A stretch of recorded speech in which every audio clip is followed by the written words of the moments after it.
أعوذ بالله من الشيطان الرجيم بسم الله الرحمن الرحيم درم سپارہ سورہ ال عمران آیت نمبر 64 اللہ سبحانہ وتعالی فرمائی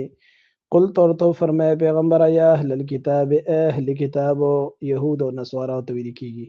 تعالوا راشی الى کلمت یوی خبرتا سوائم بیننا چی برابر د زمون منس کې و بینکم ساسو منس کې یا دا چې مونږ متفق شو مونږ او تاسو په هغه باندې هغه دا الله نعبد دا چې مونږ به عبادت نه کوو الا الله مگر د یو الله ولا نشرک به او نه بشریکو دا هغه سره شین څه شی ولا يتخذ او نه بنسی بعضنا بعض مونږ کې بعضن بعض نور لا اربابا نور خدایان من دون الله د الله نه ما سوا فإن تولوا پس کچره پیغمبر دوی مخ واړو فقولوا تاسو ته وایي اشهدوا تاسو گواهان شئ بأن مسلمون چې بشک موږ مسلمانان یو موږ د الله حکم منونکي یو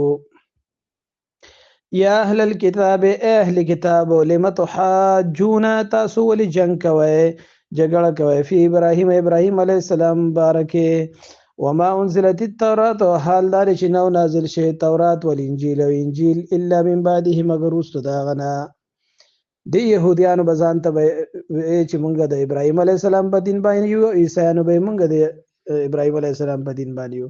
حال لاله الله فرمایي چې تورات او انجیل خداغه نو وروسته نازل شوی دي او تاسو ځان ته دغه پیروکار وایي د تورات او د انجیل افلا تعقلون آیات تاسو عقل نه لرئ ها انتم تاسو هؤلاء خلق حاججتم چې تاسو جنگ کوئ فيما لكم به علم اسبارک چې تاسو ته علم شته خو فلم تحاجون تاسو ولې جنگ کوئ فيما ليس لكم چې په عبارت کې نشي تاسو ته به عبارت کې علم پوها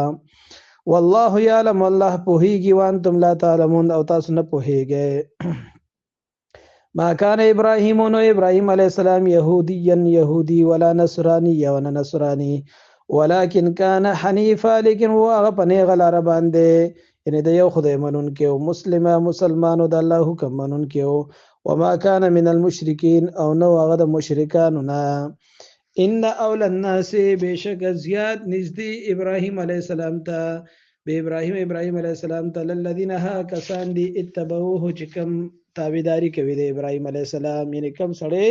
د ابراهيم عليه السلام طریقه د یو خدای عبادت کوي دا طریقه اپناوي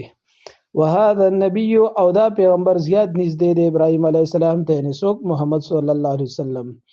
او الذين امنوا او خلق ورته نږدې دي چې کوم چا ایمان راوړي دی په محمد صلی الله علیه وسلم باندې والله ولي المتقين الله ملګری دی د مؤمنانو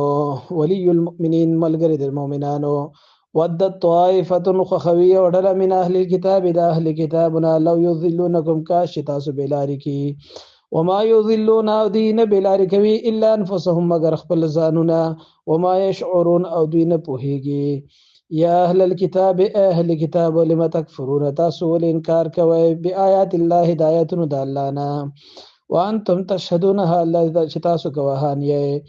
یا اهل الكتاب اهل کتاب ولم تلبسون الحق وليوزي کوي تاسو حق بالباطل باطل سره نه دروغ سره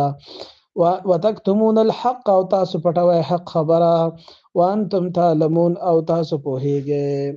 صدق الله مولانا العظیم